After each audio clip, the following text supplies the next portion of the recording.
What's up, guys? Broken Prophet here, and we are going to do another episode of Hoodoo Unleashed. And this one is a topic that some people may feel is controversial. I don't. I think it's more educational.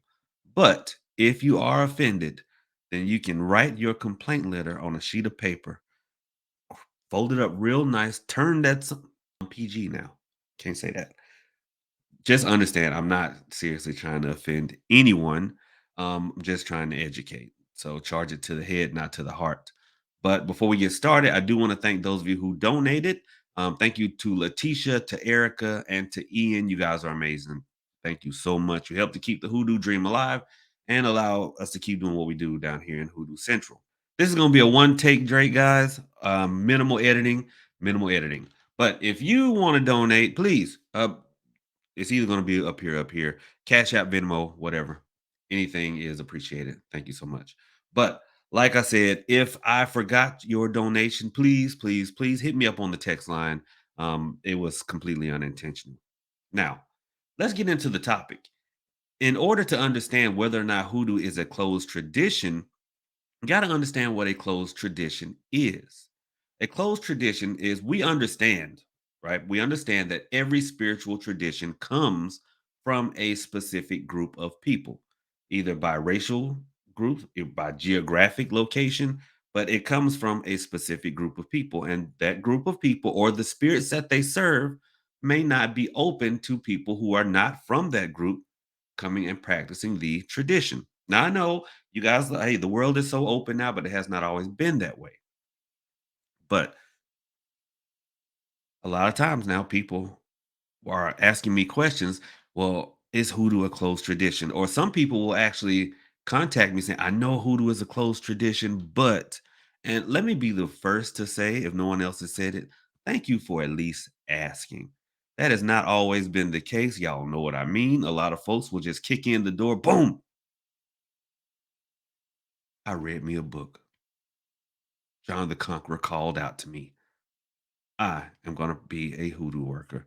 And I'm like, but you from Malaysia. I don't But anyway, I hope with this video to give you guys a definitive answer. And I'm going to do it right now, guys.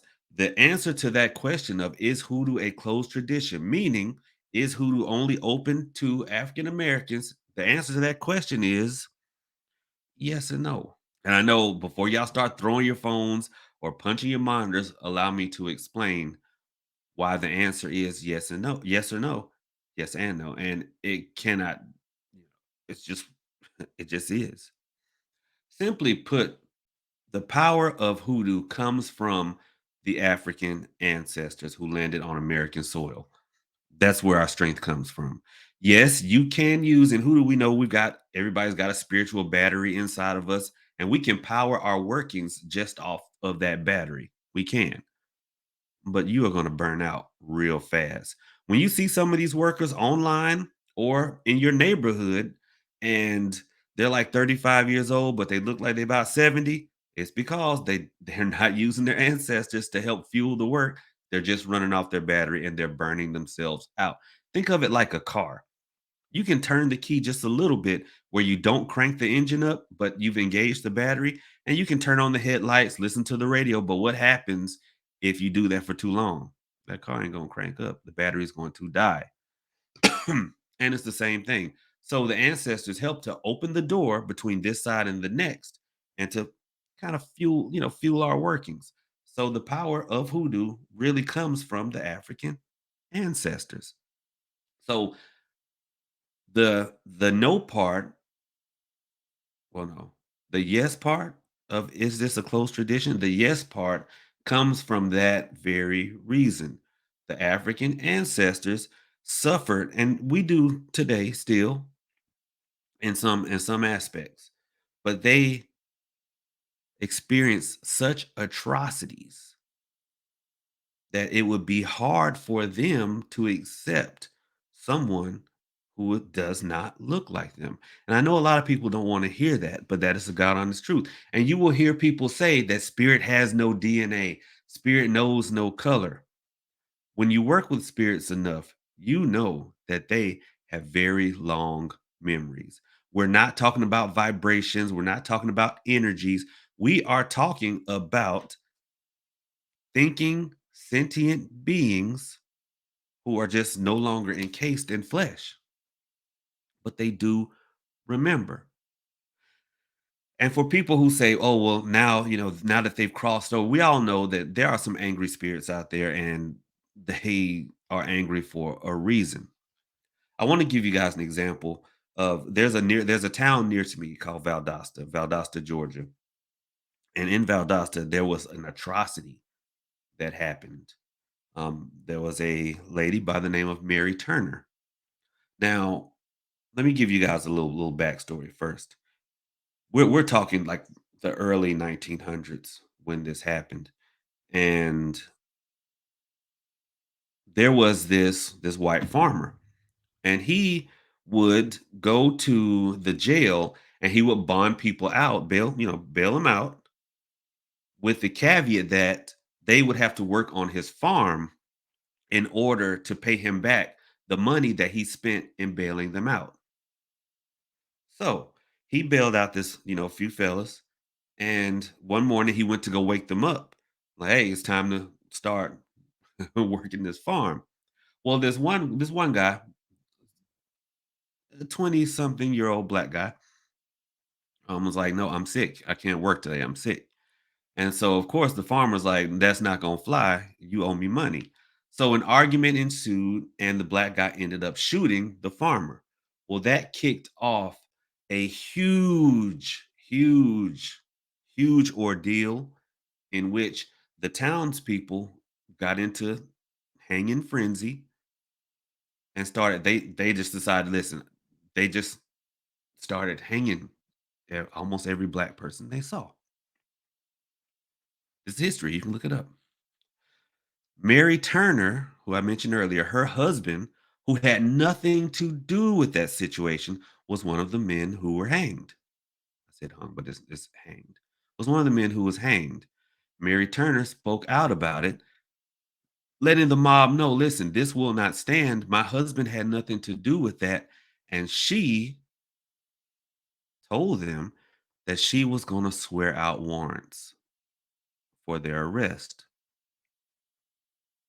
And that did not go over with the mob at that time.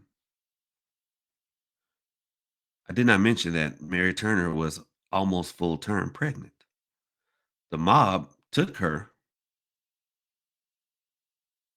opened her belly, removed the child, stomped on it, and then hanged her.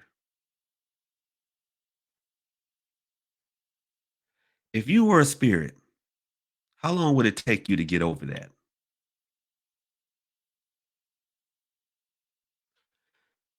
Did I mention that Mary Turner had other children at home who knew what had happened? How long do you think, and they've since transitioned into ancestors, how long do you think it took them to get over that? So you see what I'm talking about? It becomes a web. It becomes a web. So when people say, "Oh, well, spirits don't remember," how long would it take you to get over that and to be accepting? And a little bit of humor, guys. I don't know. Things have changed now, but when I was growing up in Southwest Atlanta, let me tell you, I know white people like, well, I'm Italian or I'm Polish or I'm this. Well, all we know is you white, and that's it. That's all we know. That's what we see. You just white. I don't know where you come from. You just white. And a lot of the spirits from that time think the same way with the anger and the frustration and the outrage. It just webs out. So I'm not saying that you can't use the methodology of hoodoo and maybe even burn off your battery for a while, but it'd be very hard to get the backing of the African ancestors. Now, let's get to the other side of the equation. The other side of the equation, when I said yes and no to it maybe not being a close tradition, is that people are still people. And people can be very forgiving. And people can say, I don't like lawyers as a whole, but this lawyer right here is all right. Okay. In general, I don't like lawyers, but this one is all right. In general, I don't like police, but this one is all right. In general, I don't like chefs, but this one is all right. Look, all my brothers and sisters out here, y'all know how it is when we have a cookout or a family reunion, and if your grandmama's still alive, who runs the kitchen? Big mama. Big mama runs the kitchen. Now you bring your white girlfriend to the cookout, especially if you're Southern. Nobody's gonna like get her out of here. No, no, because Southern people are very polite. Now, if she goes up in Big Mama's kitchen, it's about to be some problems, right? If she just kicks in and walks into the kitchen and starts dipping in the pot, it's about to be some problems. But what if she changes her approach, right? Because y'all know Big Mama barely lets us in her kitchen. But what if she changes her approach? What if she asks Big Mama, "Hey, do you need any help?" Big Mama's gonna say no. We know she's gonna say no. What if go on, boy, go. What? And then she comes back the next cookout. Do you need some help? No. She comes back the next cookout. Now she's respectful. She's putting stuff on coasters. She's being very respectful and she's taking her time and going slowly, introducing herself, showing her personality, showing that she's not trying to steal Big Mama's recipes and put them in a book, showing that she's sincerely interested in how Big Mama cooks. You know, Big Mama cooks with some pride now. What's going to happen? Eventually, Big Mama may let her snap some peas. Because y'all know that's how we all got started in Big Mama's kitchen, snapping peas. Eventually, she'll get to shuck some corn. Then what'll happen? One day, Big Mama be tired, or maybe she's pretending to be tired, and ask her, well, Becky. Well, we're not gonna say Becky because Becky's like calling somebody Karen now. Let's just say her name is Cindy. Cindy, why don't you hand me that baking powder? Well, what is Big Mama doing then? See, she's trusting her enough to show her a little bit of the recipe, asking her to pass her certain things. Over time, shoot, Cindy might be at Big Mama's house more than you are. I've seen it happen. And then before you know it, after handing stuff and watching and being in the kitchen long enough, now Cindy knows Big Mama's award-winning cornbread recipe. See, when it comes to is this tradition open or closed, you know, I mean, is it a closed tradition? The answer is yes or no, because you have to understand the difference between what is possible and what is probable. It is possible, given enough time and patience, to gain the acceptance of the African ancestors. It is possible. Is it probable? That's up to you. Are you willing to go slow? And that's why I say it's so hard now for people without African ancestry to practice hoodoo. And it's not just because of the spirits, but because people are so impatient now. They don't want to go slow. They don't want to take their time. They just want to look at it as a tradition. And that's a topic for another video. Is hoodoo a religion or is it just a magical tradition? I know what you guys been taught, but I want to teach you the reality of it. So I presented the two sides. And of course, people are gonna think what they want to think. You guys comment down below. Um, but like I said, it's not really that cut and dry, but it all depends on the individual because you have to understand they're gonna look at you a certain way, but it's up to you to prove them wrong. All right. Thank you guys so much for watching. Next video may actually be is hoodoo a religion or just a magical tradition? All right, I know what I feel about it. But anyway, hopefully I didn't stomp on too many toes and you guys will come back. Do me a favor if you got any value from this video, hit that like button for me. It'd be greatly appreciated. And run them donations. All right, y'all. Thank y'all so much for your time. Profit out.